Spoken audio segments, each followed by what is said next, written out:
And now I want to introduce our speaker, Fiona Hill. Dr. Fiona Hill is a senior fellow in the Center on the United States and Europe in the Foreign Policy Program at the Brookings Institution, and a former official at the U.S. National Security Council specializing in Russian and European affairs. Dr. Hill was notably a witness in the November 2019 U.S. House of Representatives hearings during the first impeachment inquiry of President Donald Trump.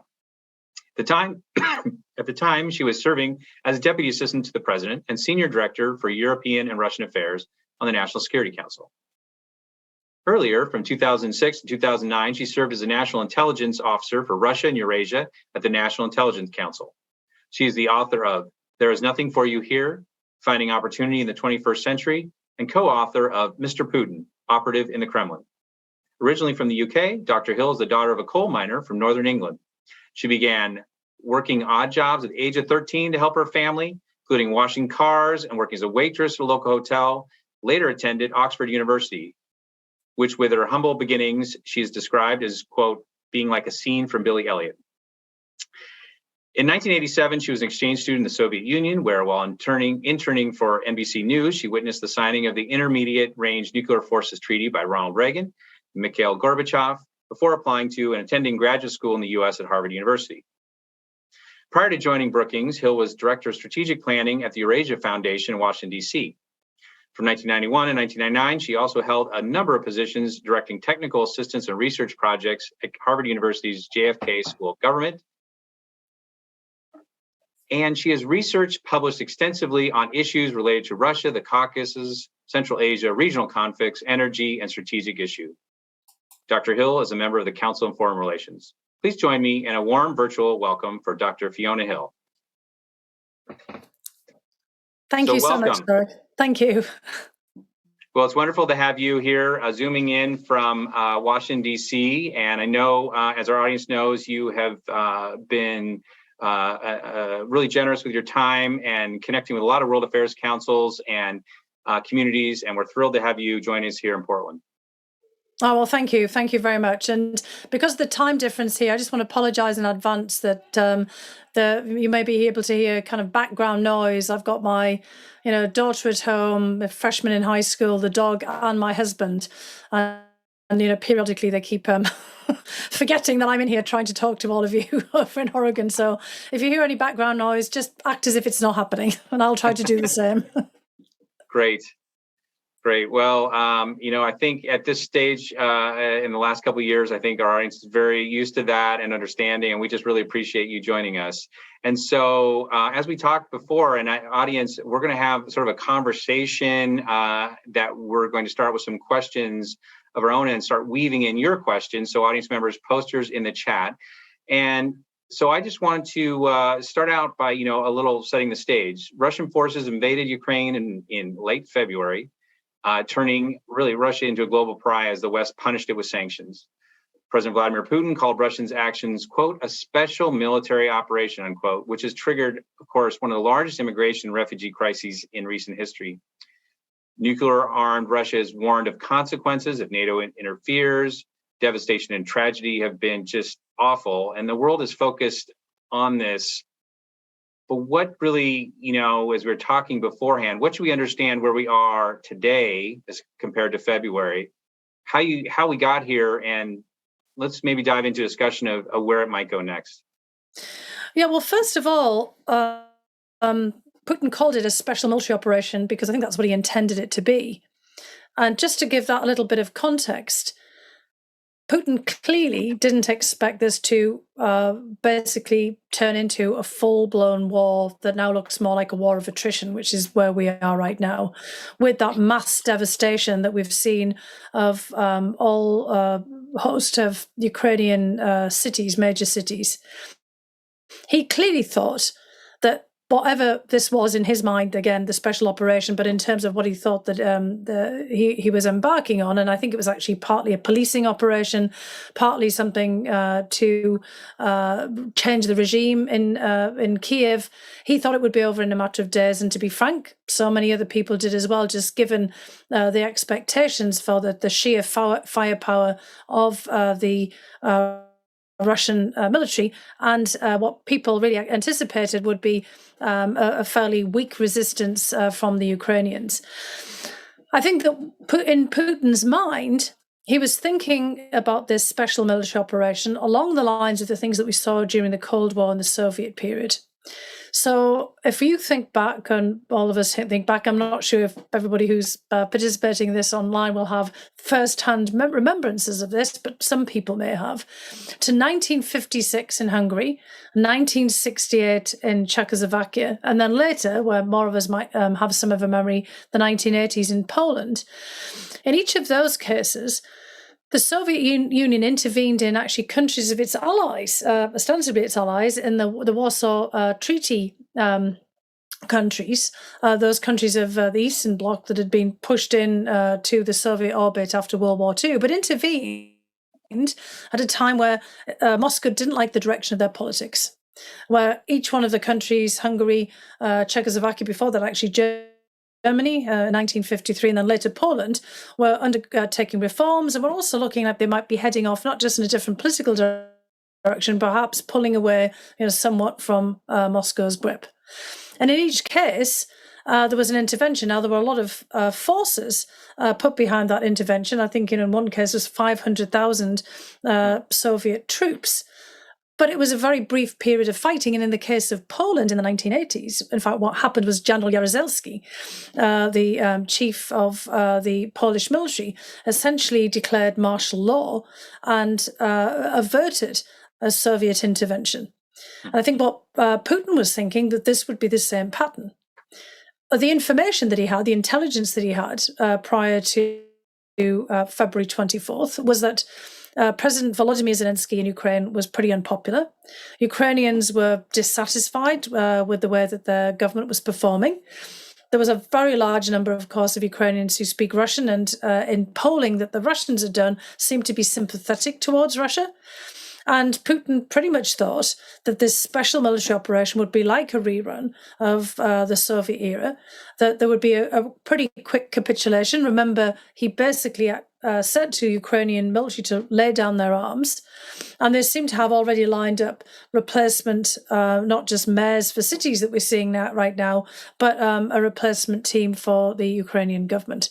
Well, what was supposedly a special military operation, meaning an operation to have regime change in Ukraine, basically put the country under occupation, has turned into a full-blown war. And that's where things have gone awry. Now, for someone like Putin, being the kind of person that he is, I don't think his goals have changed. Putin said for a very long time that Ukraine isn't a real country. If we think back to 2008, he actually told President Bush that directly, George, Ukraine isn't a real country. Part of it belongs in Eastern Europe and the other half was given to us. It was clear that from all of the discussions that he'd had, essays that he'd written, speeches that he'd made, that there was this kind of desire to wipe Ukraine off the map. As a viable nation state, as the state that we've seen within those borders over the last 30 years. It was very clear that he sought to dismember Ukraine, to have the recognition of the annexation of Crimea that was already effected back in 2014. It already declared recognition of the independence of Donetsk and Luhansk, the two regions that make up the Donbass of Ukraine. That declaration was made just on the eve of independence as well. So there was the dismemberment of Ukraine. It was clear that also that for many years, going back to 2014, there were aspirations to bring more territory into the Russian Federation as well. And we're seeing that in some of the discussions that are going on right now around the city of Kherson, for example, just north of Crimea. What we've seen in terms of all the pressure on cities like Mariupol, the port cities around the Sea of Azov. So Putin clearly had ambitions there. He did not expect this to become a full-blown war, something that he still has found it hard to articulate, and certainly not one that would grind on for several months. So now we're in a very different place, and I think what we're seeing now is Putin trying to adapt his tactics. He had one set of ideas that he went in. Now it's obviously proved not to be what he thought it was going to be. And now he's trying to sort of adapt the whole operation. It's still an operation for him, but he's trying to figure out how he manages to press forward with his goals given all of these other developments, and how we can still achieve something significant in Ukraine. Yeah. And I'm sorry, in the middle of all that, the dog started scratching at the door, so I hope that wasn't distracting to everyone. I was trying to ignore it. That's part of real life. No, thanks for that excellent introduction to where we are. Did it surprise you when he took this step, or were you one of the who saw this coming? Well, I knew he was going to do something. I was at a meeting today with some pretty, senior people, some with an intelligence background, who did say that they were very surprised that he did launch this operation the way that he did, precisely because of where we've ended up, because they thought that would have been apparent to him. And I think that gets the question of what did Putin know himself, and what about his own assessment? Because he's clearly been surprised too, right? I mean, he didn't expect it to play out in the way that he did. And we already know that there's been some consternation, that's to put it mildly, in the Russian military, and everybody else has been quite shocked by their performance. So clearly executing this war in the way that he did has been somewhat surprising. I personally felt he was going to do something. And in fact, I was pretty convinced he's going to do what he's doing now, which is concentrating on taking the whole of the Donbass region, the port cities around the Sea of Azov, Kherson, all of the regions that really link Crimea to Donbass, to consolidate that territory, and also putting pressure on Odessa. And the reason why is that was a goal back in 2014. So when Putin had Crimea annexed in 2014, there was also a project that he tried to launch, that the Kremlin tried to launch, called Novaya Russia, New Russia. And that was an effort to try to take by the same subversive activities and the efforts to inspire uprisings among Russian speakers in support of being affiliated with Moscow in territories and in cities that were associated with the lands that had been brought into the Russian Empire under Catherine the Great. So that whole term of New Russia, or sometimes is called Southern Russia, that was a term applied to those lands after their annexation from the Ottoman Empire, along with the Crimean Peninsula, by Catherine the Great. That is the area where the infamous Potemkin villages were first established when Catherine the Great wanted to go and see her new Russian territories. And her erstwhile lover and long-term advisor, Prince Grigory Potemkin, thought that he'd better spruce the place up and set up a whole bunch of fake village facades and truck out some happy, smiling peasants to play kind of a role to wave as the Tsarina went by in her carriage, to give the kind of impression that already these lands were fully absorbed into the Russian Empire. So we're seeing a lot of that pretense now too, because we're hearing, for example, is it in Kherson? Of course, the Russians are trying to install their own mayor, their own committees, their own town councils, and basically stage, as they did in Crimea, kind of fake referendum to join the Russian, the new Russian Empire, the Russian Federation. So we've got Potemkin politics, still alive and kicking in this same territory. So as I said, that's kind of what I anticipated that Putin would do. It was obvious he was going to do something, but like many others, I didn't really think that he would go full on for Kiev, and that's because we could see the things that he clearly could not. That it wasn't going to play out as he thought. I've been surprised by our responses, to be honest, less surprised by the Ukrainians' fierce resistance, although I'm surprised very much so about the poor and horrific, actually, performance on every front there by the Russian military.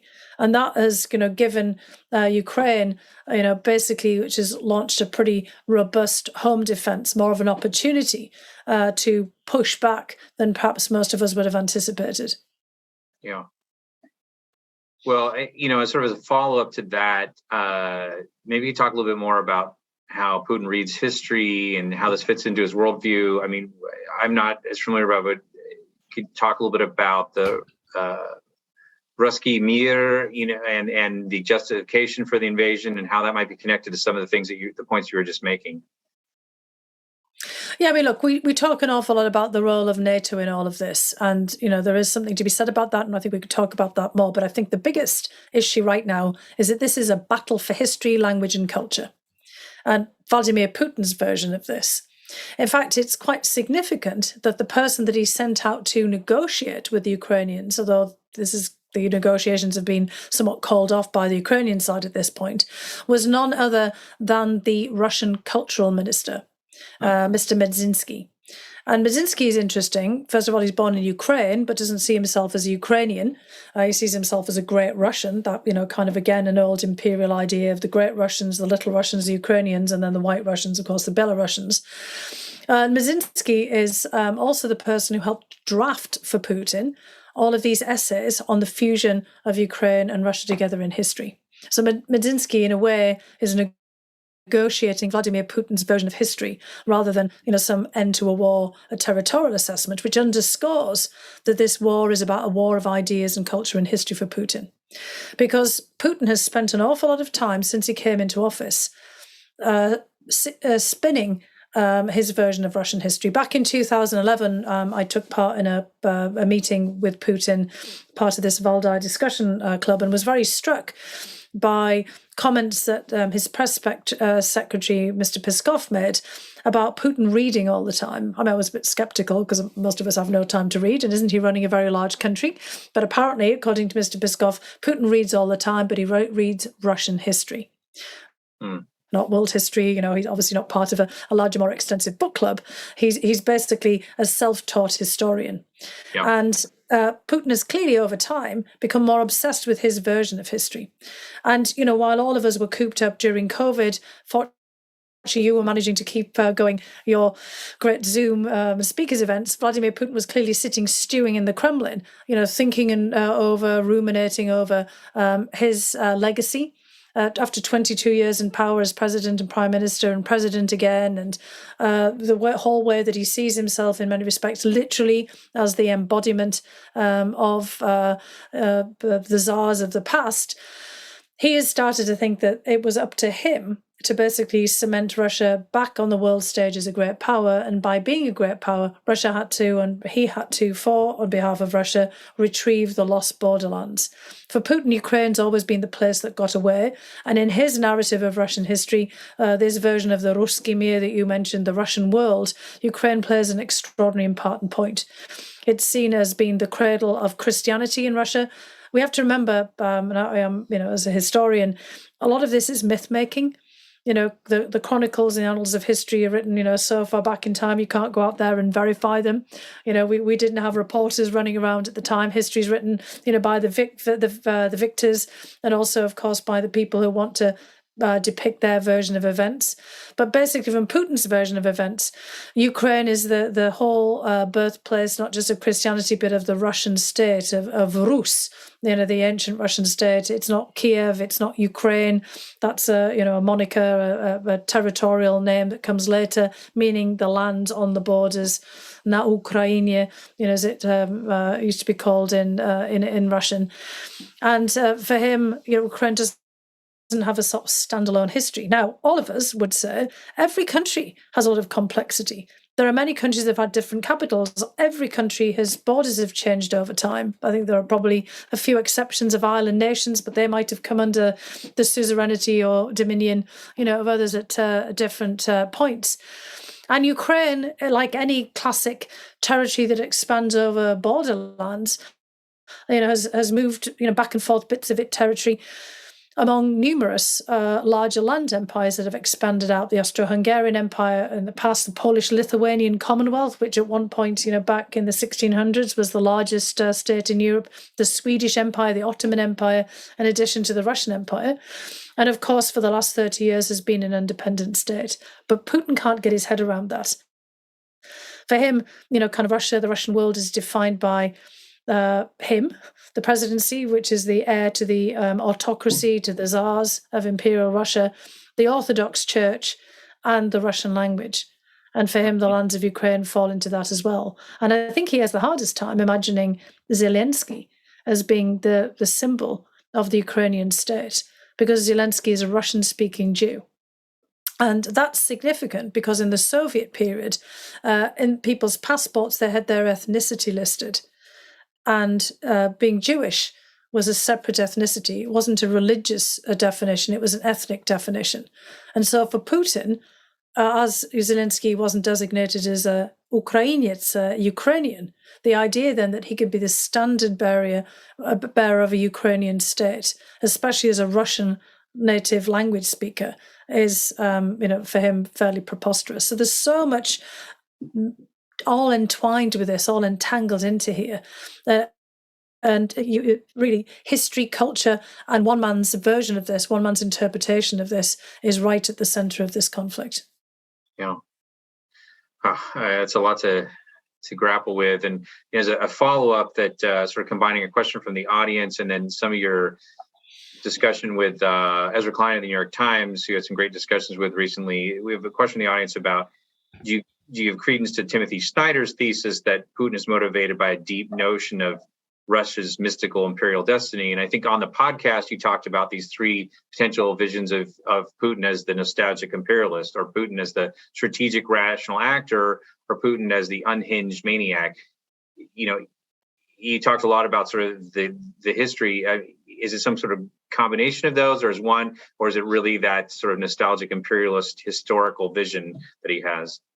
Yeah, I mean, look, he does have that, and he has a strategic perspective and a framework that comes out of it. I don't think he's an unhinged maniac.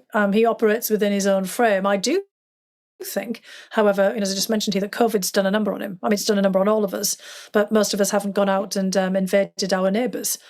Basically, Putin has become more and more convinced over time about his view of Russian history. There's also a lot of emphasis that's been put on by Tim Snyder and many others on particular Russian thinkers. Alexander Dugin has been mentioned, who's a guy who came up with a kind of theory of Eurasianism defined by, kind of an older sort of sense of geopolitics. There's all kinds of Russian quasi philosophers who most of us would describe as sort of fascist thinkers, people who were prominent in the late imperial period or in the Russian diaspora during the Soviet period. But I think we have to treat all of that with caution, because it's really kind of, for Putin, those ideas have been useful to him. This is very much his worldview, but it is a worldview that's shared by many of the people around him from the old security services. One thing that's notable is the embrace of the Russian Orthodox Church by Putin and many others who were within the KGB.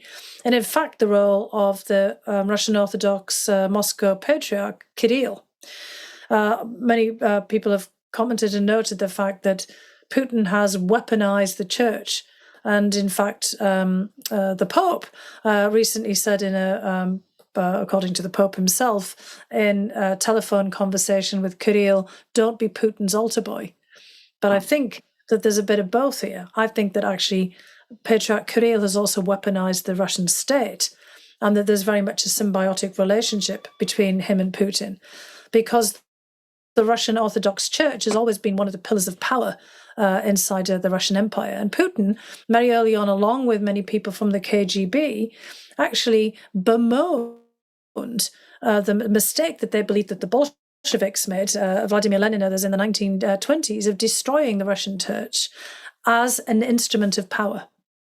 And we do know that people like Kirill and others were co-opted by the KGB. Kirill would not be in the position that he is now as Patriarch without having had a close relationship with the KGB. So he's cut from the same cloth as Vladimir Putin. And Kirill absolutely sees the church as an instrument of power, personal power, and kind of broader power. It's not really on its spiritual basis here, and that's been noted by many of the more outspoken figures around the Russian Orthodox Church, who really see this whole war as an abomination, and in other parts of the broader Orthodox community who are pushing back against the Moscow Patriarchate. We've seen a lot of splits and schisms in the Orthodox Church over time, but this is causing one as well. And so that idea of Russian Orthodoxy as a powerful element of the state is pretty critical to this too. Maybe that helps with the mysticism of nationalism, but as I said, there's just a pure power play here, because for Kirill, the holy sites of Kiev, in his view, belong to Moscow. Even the namesake of Putin and Zelensky, Vladimir or Volodymyr is up for dispute. And this is Grand Prince Vladimir, or Volodymyr of Kiev, the original ruler of the Kievan Rus, who basically was baptized into Christianity in 988, apparently in a place called Khersones, not to be confused with Kherson, on the Crimean Peninsula. And both Vladimir Putin and then, Ukrainians, and Volodymyr Zelensky is named after the same person, lay claim to him as, the symbol of the states. In fact, Putin has erected a huge statue of Prince Vladimir, now stripped of his appellate of Grand Prince of Kiev, but as Vladimir the Great, outside of the Kremlin, in a very prominent place that's going to be seen as soon as main cars going in and out, not on Red Square, but towards the back of the Kremlin at the end of the Alexander Gardens, where one of the big bridges goes across the Moskva River. And of course, there is a huge statue of Prince Volodymyr in Kiev as well. So we're basically having a battle here for who gets to call the fate of Ukraine and the past of Ukraine. It's a battle over the past, of positioning it in the present and then dictating the future as a result. And of course, Ukrainians are saying, look, we're a multi-ethnic, multi-confessional, complex state with a complex history. We want to chart our own path. We don't want to be part of your past, and we don't want to be instrumentalized and weaponized in that way. And we don't want our history and our culture and our language used in that way as well. Well, as a follow-up to that, bringing in an audience question, you talked about Zelensky's identity, Jewish identity, and being consternation for Putin. How does that connect with this obsession or red herring of labeling the Ukrainians as Nazis and talking about the denazification of Ukraine? Yeah, basically for Putin, a Nazi is anything he wants to call it, honestly, but it's partly anyone or anything that espouses an alternative national identity to being Russian. Putin has said, and there was basically an effort to put this, a bill even about this through the Russian Duma, that Ukrainians are Russians. And that therefore those who say that they're not are Nazis. The idea of National Socialism or a kind of a wrong entity being put up in opposition to being Russian. Now, of course, that's preposterous. And the idea of calling someone like Volodymyr Zelensky a Nazi, if you took it to be, the terminology, related back to World War II and the Nazi regime in Germany, which of course persecuted and massacred Europe and Ukraine's Jews. Volodymyr Zelensky lost some of his own relatives in the greatest atrocity in Ukraine of the mass slaughter of Kievan Jews against this huge ravine in the center of Kiev, Babin Yar. Some of his relatives were killed there, and others were sent off to concentration camps or fought in partisans against the Nazi forces. But there's also another element here, is that Putin is also referring to Ukrainian nationalists, but in particular to a partisan fighter, Stepan Bandera, who fought with Nazi Germany and against the Soviet forces in the name of the liberation of the Ukrainian people or the Ukrainian nation during World War II. And Putin uses that fact to basically say that the Ukrainians were Nazis, they collaborated with Nazi Germany, and the Ukrainian nationalists fought with the Nazis against the Soviet Union and basically helped to perpetrate the Holocaust and all the atrocities of World War II. Now, it is also the case that there were, similar nationalist movements in every country in Europe around the same time, and there continue to be all kinds of fascist, nationalist, white supremacist, and other movements in Russia as well. And in fact, there was a recent report coming out of, in fact, the German intelligence organization, the BND, that says that there are, in fact, Nazi forces fighting in Ukraine. They're Russians, basically neo-Nazi groups that have joined in with the Russians in fighting in Ukraine. It's certainly the case that there have been some Ukrainian nationalists, and this is why the Russians have decided that the Azov battalion the group of soldiers that fought that famous last stand in the Azov steel plant in Mariupol. They've been designated as a Nazi force, is because some of the Azov battalion were in fact kind of neo-Nazis and more focused on Ukrainian nationalism. But what we've seen overall is, in fact, the majority of Russian speakers, native Russian speakers in Ukraine, have identified themselves as Ukrainians. They're the ones who are being suffering mostly from the onslaught by Russia, and they're fighting back as well. And Zelensky epitomizes that. And basically, Zelensky, the people around him also make that point, that it doesn't matter about what your religion, your ethnicity, your language, or some of your heritage is. In Ukraine, Ukraine is a civic nation. Everyone can be a Ukrainian. And if they want to be Ukrainian, they can define themselves as Ukrainian. They don't have to be told by Putin who they are and who they are not. So we have a question from the audience about, what might the next target be, but it makes me think about what has already happened with Georgia, the Crimea, and of course what's going on in parts of Moldova. And whether or not there is something next, or is this such a quagmire now that it's more consolidating what he can from what he's already gotten himself into?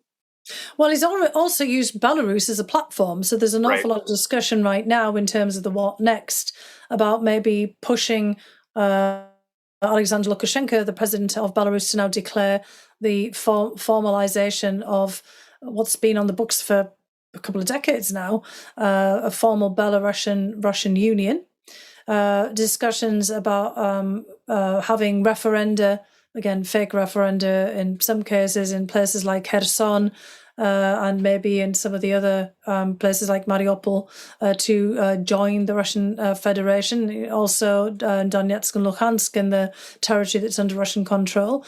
Similar discussion about South Ossetia, one of the secessionist regions from Georgia, that was the focal point of the war in Georgia in 2008. And as you said, there's already a lot of pressure on Moldova. And there's been, pressure in the run-up to this war on other countries of the former Soviet Union. In fact, I was talking to a friend today from Tajikistan, who is just briefly in DC for a while, basically saying the entire region's on edge because everyone sees this pressure from Russia. Everyone's been feeling this pressure from Russia.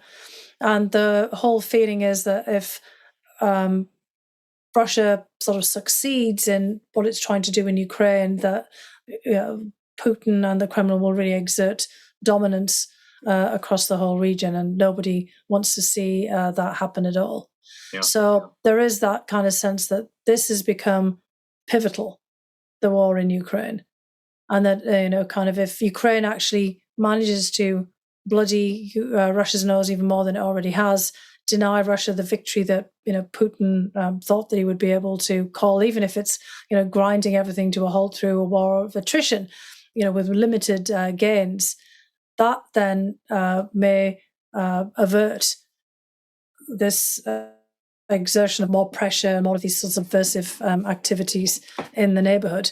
But I would say let's be also very careful about all the other places that Russia is active with, either the Wagner Group, their paramilitary forces, or in other ways with subversive activities, both here, at home, in Latin America, in Africa, places like Mali, for example, Angola, Mozambique, where they have been traditionally, and also in their relationships with all the rest of the world, that at this particular point doesn't necessarily see the war in Ukraine the same way that we do.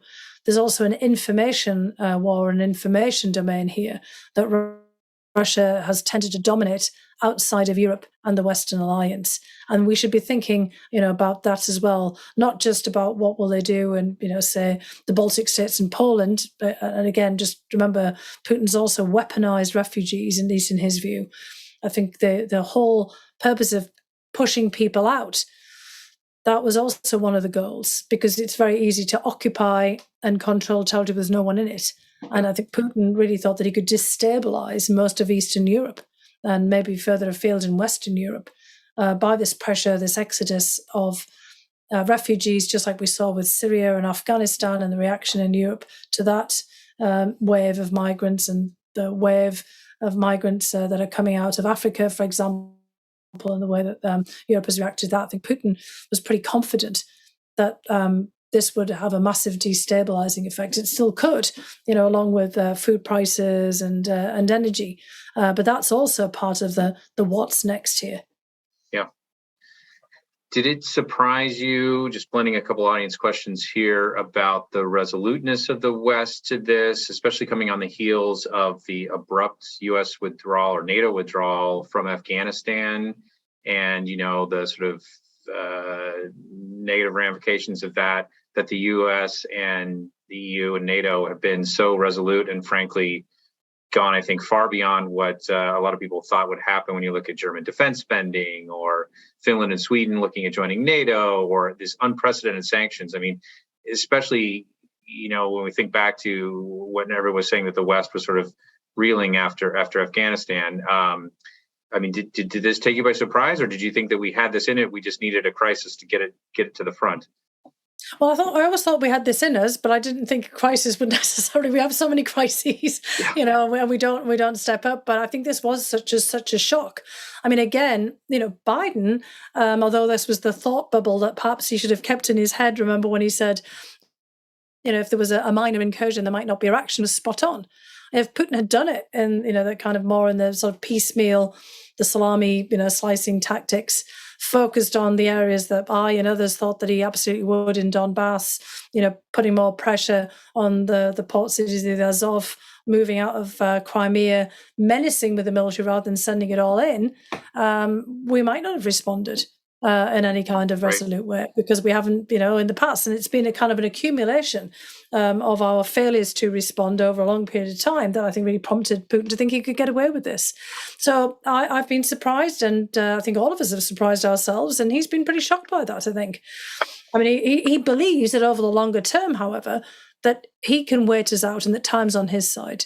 That given the pressures, inflationary pressures, energy pressures playing into all of this, politics inevitably, midterms here, politics in other places, that he will prevail over time. That resilience, that resoluteness will fade, that it's very hard for us to keep our unity together.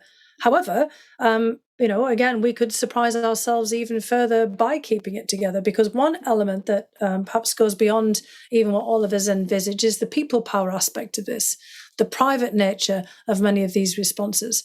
The big companies that on their own accord have pulled out, that their customers have pushed them to pull out, that their employees have pushed them to pull out. All of the huge multinationals with tens of thousands of Russian employees who've pulled out of Russia, taking sometimes their employees with them. The tens of thousands of Russians, maybe the hundreds of thousands of Russians that have actually left the country right now, a massive brain drain, but, stripping, Russia over time of a lot of capacity to do things. And then the people power.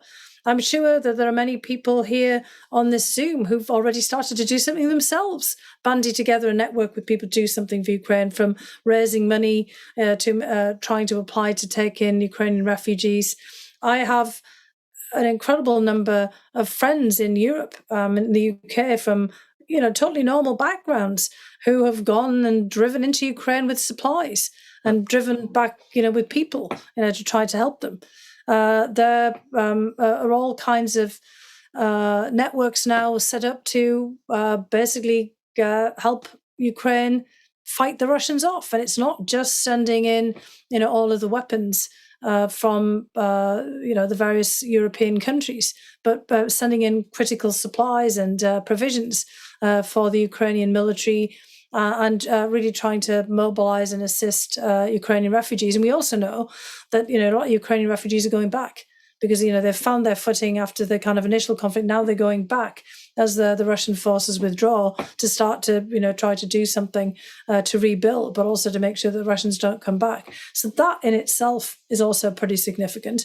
And although we here in the United States may lose our focus as we get closer to the midterms and everything else that's going on, I think there's been a real sea change in Europe. You already enumerated it.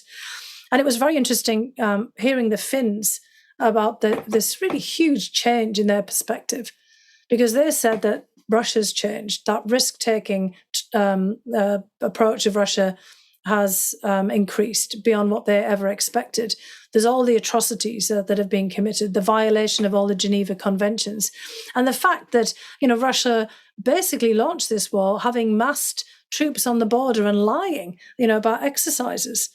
The Finns said, interestingly, that the Russians pulled the troops back from their borders and sent them to Ukraine. But the fact that normally Finland has all of these Russian border forces, the kind of idea that Russia would just, with an unprovoked and prompted invasion, with all the forces that are normally there and pulling others around, it's a complete violation of the rules and of a change of how things have ever been in the past.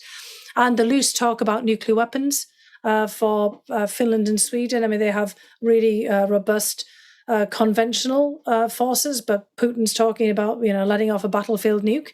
That changes the calculus for them. And also the feeling that the European Security Act architecture and the international security architecture is broken. It was all set up to maintain the peace, and it clearly hasn't. And so as Russia continues to kind of run amok in Ukraine, the Finns and the Swedes are wondering that, if they join NATO, then they can, help to push for a change or new architecture, not just the old NATO, but new architecture in Europe and also internationally that can really try to head this off in the future. So they see this as a massive inflection point as well. Yeah. We got a couple of questions from the audience, sort of as a follow-up on that is, you talked about, whether the West might lose focus. And clearly, if to go through bringing in Finland and Sweden, will take some time, and have the whole side drama with Turkey. Yeah. But it appears like that is likely to happen. I mean, would you think it is? And I'm wondering then, along your lines, and this is a question from the audience, could this also then provoke some more types of robustness of like an EU? There's been talk of like an EU defense force or other sort of EU sort of centralizing efforts to try to reinforce themselves against the resurgence of Russians, activities. Yeah, look, I think it could, because, the Finns, the Swedes, the Norwegians, the Baltic states, those countries that have got pretty close proximity, the Poles to Russia, have never lost focus. They always knew what they were dealing with. And, while we've kind of come and gone and, turned away and looked elsewhere, pivoted to Asia or got bogged down in the Middle East, they've always had eyes, on the guys to their east there. And so, yes, they're going to be looking for more robust mechanisms to prevent this from happening again. The Ukrainians are also talking about guarantees. And the Ukrainians want a guarantee that this won't happen again either. There's been a lot of questions about, well, what if Ukraine was denied the possibility of ever being in NATO? The Ukrainians agreed never to be in NATO. They agreed to be neutral. But Russia's idea of neutrality for Ukraine is defenselessness. Ukraine not having the ability to fight back. So if neutrality is defined in that way, absolutely not. And at this point, the Ukrainians would never accept that. If you think back to the early stages of the war and those early few days when Putin thought he really was a special military operation, he was declaring that the Ukrainian military, lay down their weapons and demilitarize. So he was basically even trying to cap the Ukrainian military, saying at the future, well, you're not NATO, you're neutral, you're not aligned, and you're only allowed a military of 50,000 or something, or 25,000. The people were talking not necessarily about Finland there, but about Austria and other countries. The ultimate unaligned neutral countries are actually countries like Austria and Ireland that have no military to speak of. But, what Russia has done and what Putin has done proves that is not sustainable. And so, okay, if Ukraine is neutral, then it has to be neutral in the sense that Finland was all the way up until this point, or Israel is. And it also wants guarantees. And so the Ukrainians are out there now asking other countries to basically promise that they will do what they're doing now, which is step up with armaments and assistance in the event of an attack. And I've been thinking about this, basically the Ukrainians are talking about, an Article 5-like guarantee, but perhaps they need something more like Article 51 of the UN, Charter, which is, for self-defense, because that's what Kuwait invoked in 1990 when they were invaded by Iraq, and we got the kind of coalition to go in. I mean, basically, what the Ukrainians are really looking for is a coalition of countries that would step up to help them if they were attacked. So it's not really in a formal alliance. And maybe they remain neutral, but they want a guarantee that others will come and help them in their defense. And our other countries are probably going to want to have the same sort of thing.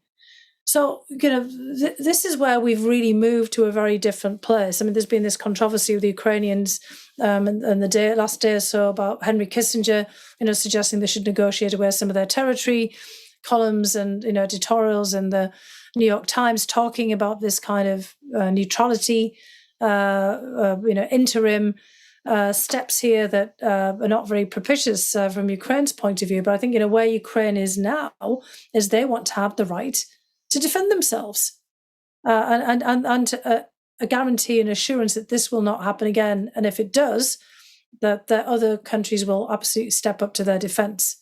And I think that will be, setting a precedent in the UN framework as well, because this is basically what Zelensky is saying to the UN. I mean, what use are you? You're basically saying here, you've got these articles, that countries have the right to self-defense, that you can invoke that, and we ought to have then other countries' assistance when we've been attacked, unprovoked, attacked and invaded. Just like, happened with Kuwait back in 1990. Yeah. So you start talking about some of the, questions that have come up about endgame possibilities. And question from the audience, is there a highly negative outcome for Putin from like the U.S. Western perspective that is actually realistic, or are Westerners hoping for too much? Is a stalemate, which of course would, at least is still the horrible fracture of Ukraine. Is that the best to hope for? I mean, do you have a sense, or is it still too much of a moving target to really see what the end game is? I think it's very much of a moving target. I mean, all those things are risks, actually, that this might be, where we end up. I mean, it's also extraordinarily possible that Putin decides that he wants to take a pause, right, on the battlefield, because things haven't quite gone the way that he wanted. And remember that Putin was very proficient in judo, and it's all about getting the right grip on your opponent. And, also you win through multiple bouts across a tournament. You don't always necessarily succeed with one of your bouts, with one of your matches. And so Putin may well, kind of declare a pause, a timeout, and using another sports analogy, also likes to play, ice hockey, to kind of regroup. And we have to be very careful about that it may be that we get a temporary ceasefire and, prisoner exchanges, and we obsess about that for a while, but it doesn't mean that this is resolved at all. And Putin's just kind of waiting to get another grip and be right back at it again. So that is really a risk. I think we have to be very, very careful about how we frame this right now. We have to be adaptable. We always have to be looking for opportunities to push things in a certain direction. It's extraordinarily hard to envisage how one would have any kind of durable settlement with Putin still in power. But Putin could still be in power for a long time to come. He may be sick, he may not be sick. 2024 is an inflection point for him. He technically has to get re-elected as president, but he's got the ability now, having changed the constitution, to have 2 more presidential terms, out till 2036. And, we saw with Assad, we saw with the Castros in Cuba, we've seen with Maduro, and before him Chavez in Venezuela, and with the Ayatollahs in Iran, and name it. There's many places where we've said we wanted a regime change and nothing's happened. So I think we have to be not for want of trying. It's much better if the Russian people themselves, the elites around Putin who are dissatisfied, figure out how to move this into a different place. I think what we have to do is always be looking at what's possible in a particular moment, and then trying to seize that opportunity to push things in what would be an evidently more positive direction. We've got that short, medium, and long-term perspective. The short-term, trying to find some cessation of hostilities we could build on, but not thinking that that might be the durable peace. That might be just a truce or a ceasefire, but can we make that something more? The middle term of like, what can we do to restore Ukraine or make the lands that have now been liberated from Russian troops functional again. Getting Ukraine onto its feet, finding a new opportunity for Ukraine. And then the longer term is what do we do about Russia? How do we engage with it? Because there is a larger Russia beyond Putin and the group of people around him who basically came up with this war. Yes, there's going to be a lot of people who've committed war crimes and who enabled this, who supported this. But there's also vast swathes of the country that had nothing to do with it, wanted nothing to do with it, and couldn't find a way of prevailing and turning it back. But they might, eventually. I mean, there's a lot of assumptions at times on Putin's side and Russia's side. It may not be. I mean, yes, right now they're doing, still swimmingly with high oil and gas prices, revenues coming into the state from oil and gas sales, because that's where the bulk of the state revenues come. The state is still flush with rubles, but they're having a hard time buying things. We can squeeze them internationally. We have to make the case, and the Ukrainians have to make the case. Maybe the Finns and the Swedes and others can help us make that case as well to the rest of the world, that Putin can't get away with this, because this will set a precedent for all of them as well. Food security, the food crisis is going to affect the globe. And again, this loose talk about nuclear weapons is deeply destabilizing. It's going to encourage a lot more countries to engage in nuclear blackmail or to go out there and seek a weapon for themselves, either for defensive or offensive purposes. And meaning offensive purposes, threatening your neighbours because you've got a nuclear weapon, even if you don't intend to use it, which is, where Putin is right now. And Putin, he always intends to see if he can use it. In this case, he's already rhetorically deployed nuclear weapons and got us all talking about it, which is, part of his intent. So we have to, again, figure out how we constrain Putin's ability to do these kinds of things. That's going to be a very important element of all this as well.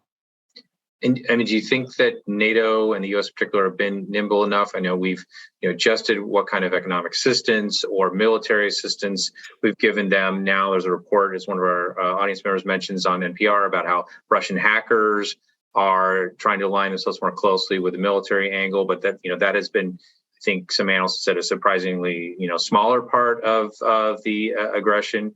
But presumably, that's something that we would be prepared to help counteract. I mean, are we being nimble enough in confronting the different aspects of the threat? Look, we've been surprisingly nimble, particularly actually on this digital hacking and cyber front, because we've been at this, focused on it for a long time. Since the annexation of Crimea, Ukraine's been under constant attack. The statistic is that next to the United States, Ukraine is the country that's been attacked the most in cyber attacks. And we've been working with the Ukrainians behind the scene for all this time, for the last 7-8 years on this. So I think those attacks are all still there. They're pretty high intensity, but we've actually done reasonably well. I'll say touch wood, because you don't want to jinx the whole thing, because there'll always be something that can get through. But we've done pretty well at mobilizing people in the private sector as well to push back against this. And we're going to have to keep on doing that. The other thing is, it can't be just NATO. Putin wants to make this a proxy war. We have to be very careful. I fully endorse trying to avoid having any kind of formal involvement of NATO here. And we also need to get other countries to basically support us. We've got Japan, South Korea. We're seeing different mechanisms emerge here. There's talk about having, the Japanese senior officials, defense minister and other, come to, and foreign minister come to NATO meetings. I think we're going to see a widening out here of our security mechanisms. It's not just going to be about Europe. And look, China is very worried about what that means for the security situation in the Asia Pacific, whether we'll try to mirror some of these same innovations that we're coming up with in Europe in their neighborhood as well. And of course, they made that decision to jump in with both feet in early February with Putin, probably not understanding exactly what his special operation was going to entail. although maybe they thought it was going to entail, well, he thought it was going to entail a quick in and out, and you've already got your own government in Ukraine. You can now have a veto of everything they do, and you've got control. Maybe it's exactly what obviously the Chinese would like to do in Taiwan, turn it into Hong Kong, but with a minimal of use of the military, minimal deployment of the military. But instead, you've got something else, which is obviously causing a lot of disquiet in China. But we've got to focus on that too. We've got to figure out how we can get other, countries to constrain Russia's ability, to get around everything, and to stop them from buying up all of the Russian oil and gas at a discount, flooding the Russian coffers with rubles. And I do think in that part, the global food security is one aspect of this where we have to be nimble. We have to bust that blockade that the Russians have established in the Black Sea, for example. And that can't be done with NATO. That has to be done with other countries that are interested players. I mean, I think all of us are now familiar, because there's been so much written about this now, but how many countries are dependent on grain from Ukraine as well as Russia, and from Black Sea shipping.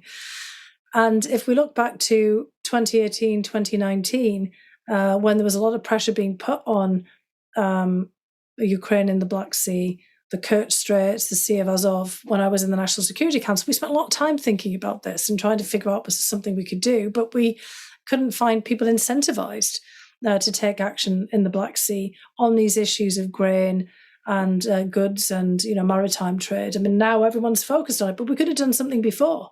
And there were some of us trying to mobilize some action in this regard. And again, that's kind of where we have to be nimble. We have to see where these problems are coming from and try to get coalitions together to address them. And often they're going to be public-private, because most of that shipping is merchant marine.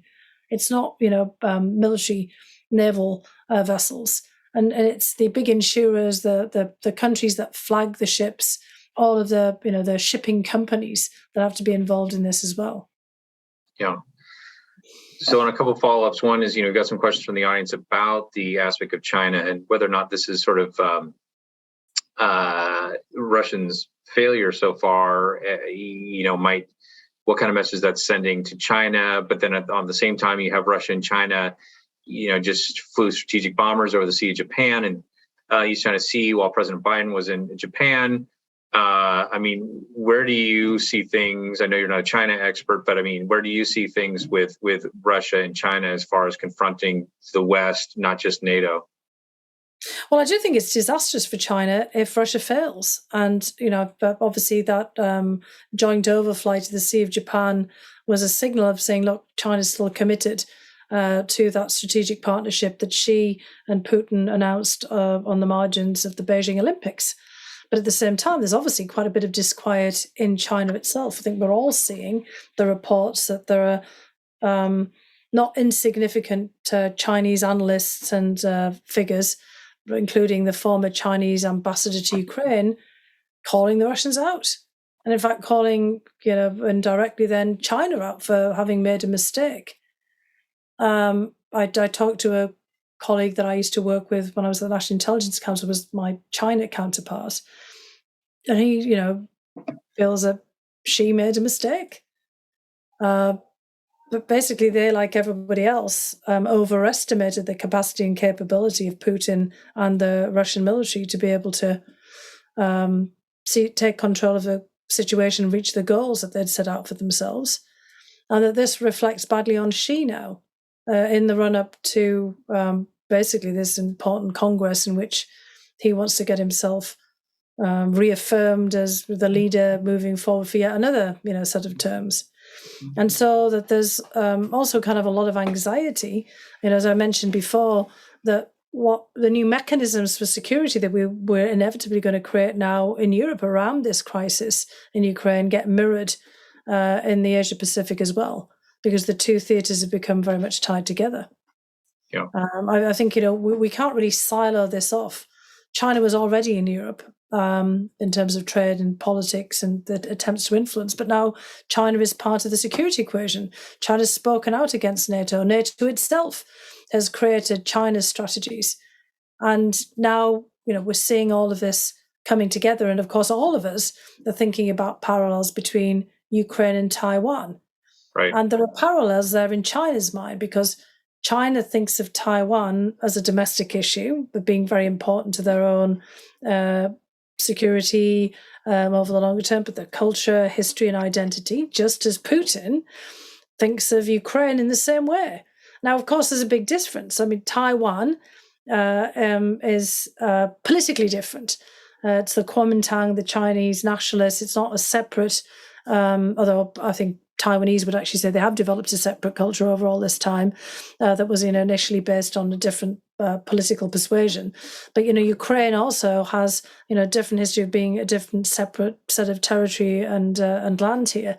So there is some differentiation. Taiwan hasn't been fully recognized in the world community as being a separate political entity. It's not part of the UN General Assembly where Ukraine is. But nonetheless, Putin does think, like the Chinese, that this is, as I've already explained, part of the domestic firmament, that this is the culture, the history of Russia, that we disagree with that, and we should disagree with that, but his thinking is not that dissimilar from the Chinese thinking. And so China is also looking at this in terms of the lessons that they can glean for their own position vis-a-vis Taiwan. And of course, they're also learning a lot of lessons about what not to do in a military intervention, and also about the limitations of much of the Russian equipment. They've reverse engineered much of that. They've relied themselves on Russian equipment. They also see now the risks of the way that the United States and the West can wield financial tools with sanctions and deny them components. So I would imagine this will accelerate China's efforts to create, having stolen a lot of our intellectual property anyway, and the blueprints of a lot of this, a lot of the components that otherwise are still made here, to accelerate their own production of it. This is going to have, basically, the bottom line is that this is a massive reordering of everything. This is a huge inflection point. And, there was a world before February 24th, and now there's a whole world after that. And, I'm also not entirely sure, where it's headed. Sure. Well, and it's, as those of us who grew up during the Cold War, there's some parallels. And I know Secretary of State Blinken was just talking about how they don't want a Cold War with the Chinese. But of course, as you said, there's a lot of alignment between what the Russians and the Chinese have done. And, we got a question from the audience about the timing of the invasion. I know there's a lot of speculation, essentially, that President Putin assured the Chinese he would wait until after the Olympics were over to invade. And, whether that's true or not, it certainly seems to be in the popular perception. And I found it really interesting what you're saying about how the blowback on President Xi, because I don't think there's been probably enough discussion about this, about how the negative reactions are not just against Russia. Yeah, look, and I think that popular perception is probably accurate.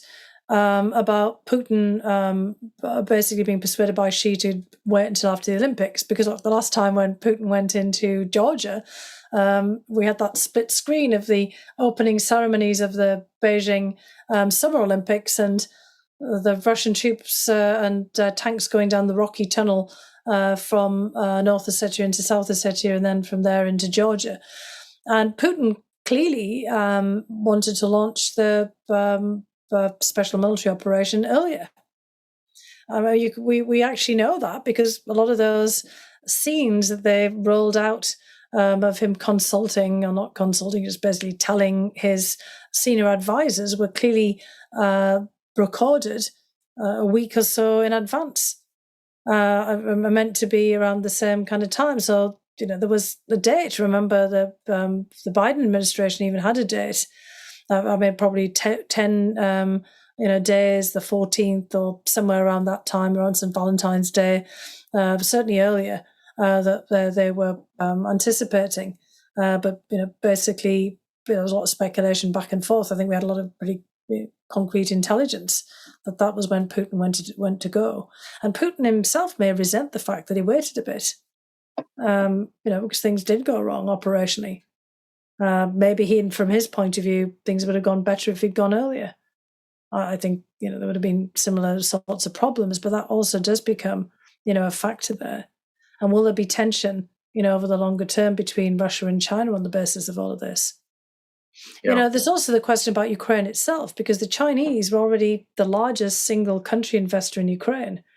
Maybe, I'm just purely speculating here, just to be very clear, that Putin and Xi discussed this at some point, and maybe China thought they'd have an even bigger investment opportunity in Ukraine as a result of a quick Russian speedy takeover, a more compliant government in Ukraine, that looks more like the Hungary and Czechoslovakia after their interventions in the Soviet period. That where Russia and China would both be having some kind of condominium on special positions in investment there, control of assets, and the Chinese very interested in agribusiness and agriculture in Ukraine, for example, as well as some of the manufacturing. And of course now the whole thing's devastated. So China loses a lot of investments that it made there as well. And it's highly unlikely that the Ukrainians under these circumstances are going to turn to the Chinese down the line, unless the Chinese do something different, for help in reconstruction. Yeah. So we're almost out of time, and I was wondering before we wrap up, if you could touch on a couple of things. One is you talked about and you made some really good points about this, for instance, on the Ezra Klein podcast about, the West should be careful to not change the centrality of Ukraine to this, and the actions of Ukraine and their very brave leader and the population, and not have it be so much of a Russia versus NATO. So I wonder if you talk a little bit more about, where you think things, if it's hard to say where this might end, where you think things might be going as far as President Zelensky and the Ukrainian people's ability to continue this fight. And then, are there any hopeful notes looking forward that you can possibly leave us with as we go out in this evening, or is it still too grim really to have hope given the horrific invasion? Well, look, it is pretty grim, of course, and that's kind of gets the first part of your question here. The Ukrainians are suffering enormously, and we don't even have a good grasp of their casualty figures. And, actually you can't blame them for not publicizing those. It's kind of part of their strategic perspective there. But it's, the civilian casualties are very high, clearly, and their military casualties are pretty high too. I did see, one estimate that they're losing like 50 men a day. Oof. And, obviously they are getting, short on material and ammunition, and, so this is pretty awful. But, the Russians are obviously, suffering as well here. So the Ukrainians are going to need a lot of assistance to be able to keep this going. The one thing that they really do have is just incredible resolve. All these polls, like 87% of the Ukrainians believe that they will prevail, and that it's an all hands on deck moment. I think this is where the hope is, because this is an inspiring lesson to all of us. This does, seem that can-do spirit, and it's the people power there. It's not just, the military, it's everybody feeling that they've got to step up and do their bit. There's some great quotes and interviews for journalists that I've been reading on, various things over the last couple of days where, Ukrainian officials and just ordinary people in towns that have been devastated just saying, well, look, I'm just going to keep on doing what I'm doing, and hope then that in aggregate, this will all amount to something.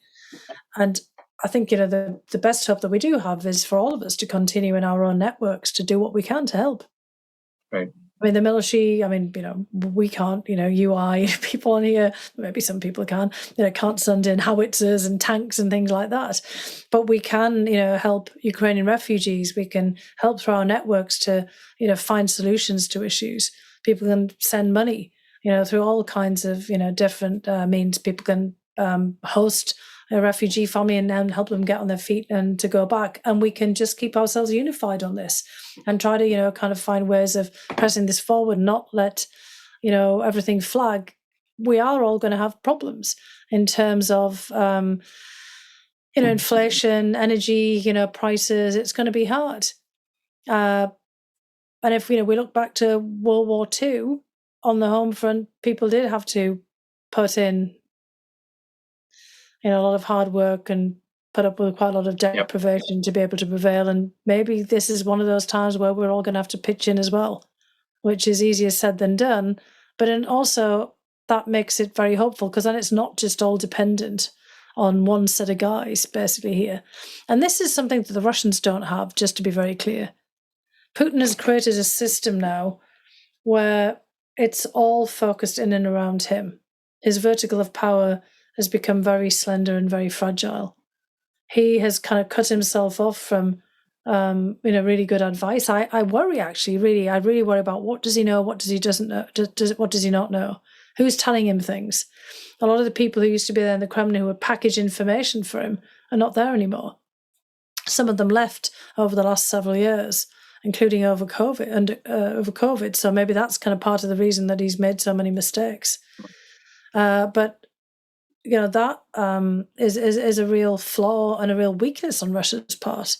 This intense focus on a small clique of people, whereas the strength, for Ukraine, as messy as it may be, and as difficult then as it is to be able to determine the end game, is in this people power. All of the people mobilized, including us as well. This incredible role that Zelensky has had. I mean, the role of a lifetime of basically getting people inspired to step up and do something, and the fact that so many people have. And although it would be absolutely devastating for something to happen to Zelensky, and I sincerely hope it does not, there are other players there. There are all the previous Ukrainian presidents and prime ministers, quite a lot of them, because it's been very messy politics. You've got the Klitschko brothers. You've got all kinds of people in the Ukrainian diaspora and others who are stepping up.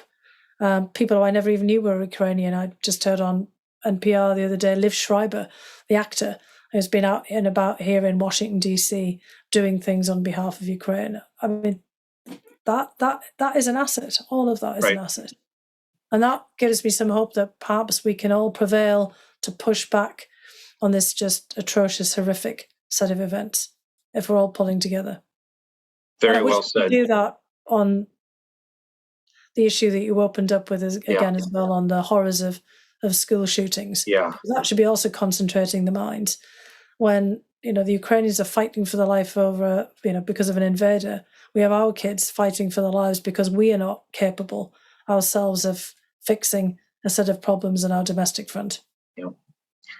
Very well said. And, as we wrap up here, I just like to shout out to local partners in development, Medical Teams International and Mercy Corps, both based in the Portland area, who've done great work with refugees and along the borders of Ukraine. And, there's even a benefit match between the professional women and men's soccer team, the Thorns and the Timbers, to raise money with UNICEF for Ukrainian children. And so I think you're absolutely right. There is something that each of us can do and to support those who are on the front lines in Ukraine.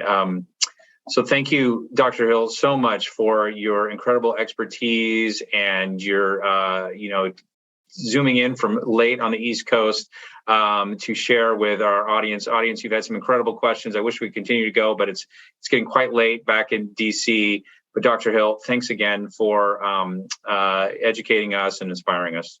Oh, thank you so much, Derek. It's really great to be there. And hopefully I'll get out there in person. And so Excellent. Thank you very much to everyone. All right. Thanks so much. Thank you, audience. Take care.